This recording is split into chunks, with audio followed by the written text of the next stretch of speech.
You're very, very welcome back. I'm beyond excited. That's all I have to say here. I'm joined by Martin Nolan from Julien's Auctions in Los Angeles, who is here to showcase the most amazing clothes and jewellery worn and owned by Hollywood legend Elizabeth Taylor. They're currently on display at the Museum of Style Icons, of course. That is the Newbridge Silverware in Kildare. Newbridge Silver, I should say, in Kildare. Martin, we're thrilled to have you. Delighted to be here. You're one of us originally. Of course, Kiltoom County, Roscommon, just outside Athlone. Excellent. How long are you in LA? Well, I'm 30 years in the States, 15 years in New York, and then 15 in Los Angeles, working with all of the Hollywood greats and rock and roll and sports stars as well. Amazing. So Julien's, we're the leading entertainment auction house in the world, but I love an excuse to come home. Of course, my mother's still back in Ireland, so up it's great. in Kiltoom. So it's great, and Newbridge Silver are a great sponsor of ours in the sense of a great partnership because they do amazing exhibitions. They are and fabulous. So they are fabulous. we're really proud to bring Elizabeth Taylor. Oh no, I'm so thrilled with this, but I just want to say first that just to put it in perspective, Julien's Auctions, you were the ones who sold that Happy Birthday Mr. President Marilyn Monroe's gold dress. Yeah, for how much? 4.81 million. Which is incredible, and it was bought by Ripley's, believe it or not, Maura. Wow, believe it or not.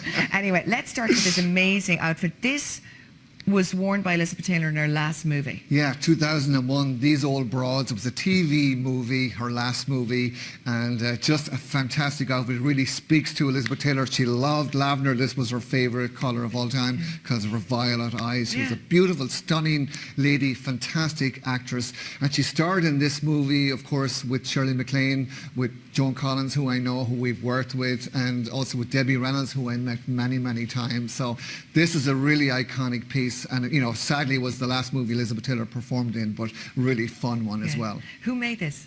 So this is designed by Nolan Miller, and Mark, one of the designers, Mark Zedino, who worked for Nolan Miller, actually created this for Elizabeth Taylor. Nolan Miller was a dear friend of Elizabeth Taylor for many, many years. Yeah, she wore a lot of She wore a lot of Nolan Miller, and he knew her and knew her style, and just this was amazing. And was this worn? This looks like an amethyst, is it? It is amethyst. So she loved, you know, amethyst. Loved her dramatic jewellery. She loved her jewellery. You know, big jewellery, even the most expensive diamonds, Maura. But like, she also wore costume jewellery. She wasn't above like wearing big, bold costume jewellery. She was, you know, a real solid lady. She was a mother, a grandmother, actress, I have the gloves on now because obviously these things are nearly priced. Actually, can we put a price on this? Because you were going to sell these after they leave Ireland eventually, and I know they're going to be on the Queen Mary, are they, for a little bit? Absolutely. So these items this is the only European destination for this exhibition for Elizabeth Taylor, and on display at Newbridge until October 6th. Open every day, and it's free, so people should come and see it. They should come in and see them because it really is. How much do you think you'll put on the reserve? And we will take it on the Queen Mary, and it'll be sold in LA December 6th, 7th and 8th. We conservatively estimated 4,000 to 6,000. But again, that's a very conservative auction estimate. It's a 3-day auction. There's 1,200 items in the auction block, so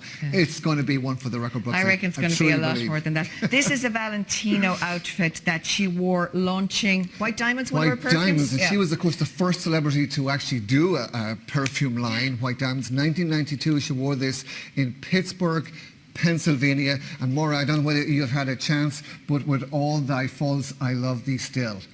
That's fantastic. From a poet from the 18th century, William Cowper. That's right, a British poet, Exactly. So this is Lennon, really great. And of course, Elizabeth Taylor was British herself, born. Of course. Yeah, it is Lennon, of course. My goodness. Yeah, so again, look at beautiful there, piece there. Yeah, and she's wearing an amazing necklace with that outfit as well. So that's really amazing. You know, she was really petite. I know her weight fluctuated over the years and different things, but I can see that this is probably like an Irish 8. Exactly.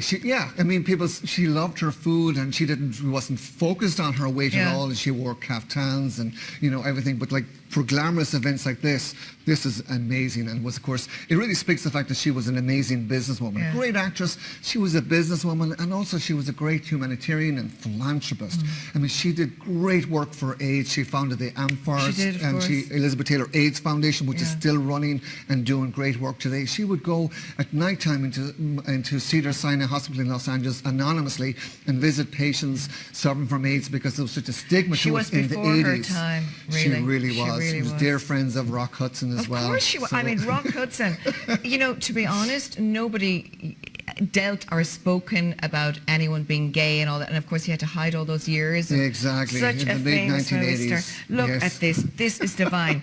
This is, where would you wear this? Or where did she wear this? So she wore this in 1982 Broadway show, Joseph and the Amazing Technicolor Dreamcoat, and she wore this when she went backstage to meet the cast and crew. And it's beautiful. It's a silk, but designed specially for the occasion. Yeah. And look at the detail here, you know, the apple tray, you know, the stars. It's like Japanese almost or something. It looks like a kimono, exactly. And then, of course, the sheep to remind me of County Roscommon, where I'm from. Keeps me grounded, Maura. That's what it does. You'll have to buy this one yourself.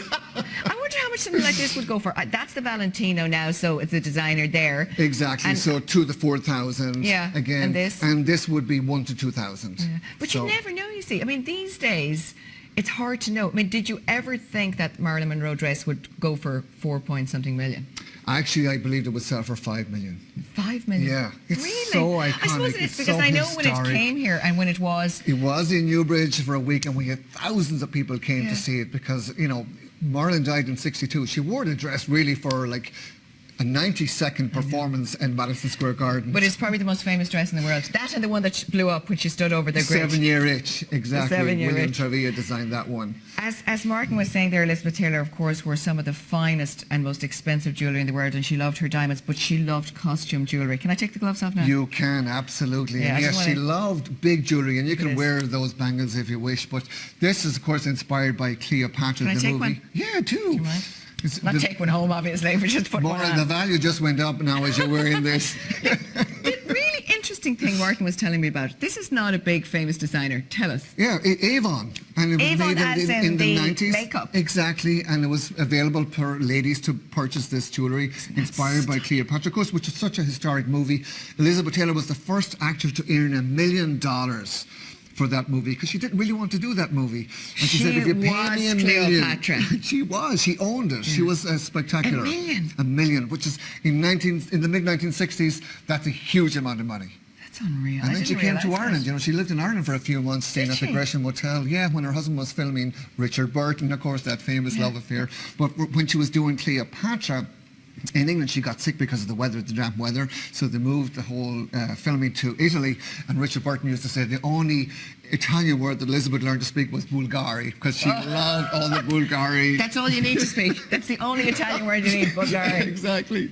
Now, these earrings are very dramatic. And they're beautiful. They are. Again, it's her birthstone. She was born February 27, 1932, and the fish is dangling here. And a lot of her jewellery has the Pisces symbol, and she was just very much in touch with herself and her roots and her birth stone, and etc., her birthday. So again, just beautiful. Those colours so well for Elizabeth Taylor. And she wasn't afraid to wear big statement pieces. That's what I loved about her. She was very bold in life and bold in her fashion. Speaking of statement pieces, look at this. One of my favourite pieces is a coat brooch. Yeah. Just absolutely a rose, and it's just amazing. Again, it's costume jewellery, estimated $400 to $600. Elizabeth's first auction. I'm going to go to this auction and buy it for that price, to be honest about Elizabeth's first auction took place in 2011, soon after she passed away. Yes. It brought in almost $200 million. Now, this auction that we're doing at Julien's Auctions, it's a lifestyle auction, so it's affordable pieces. This is for the fans. This is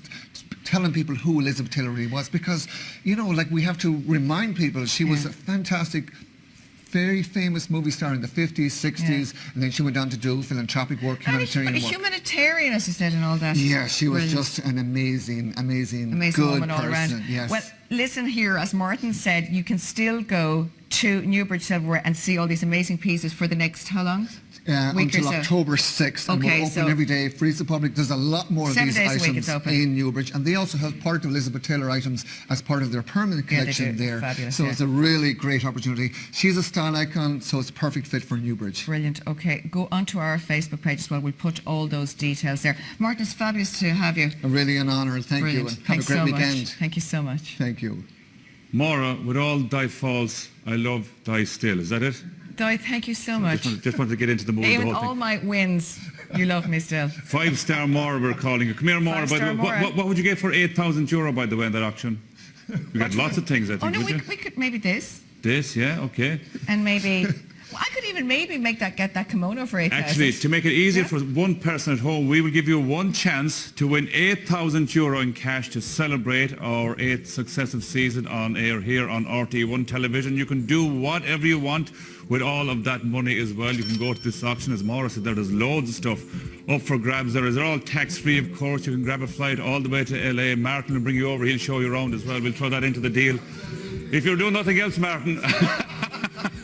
€8,000 up for grabs anyway. Show you cashed in line now.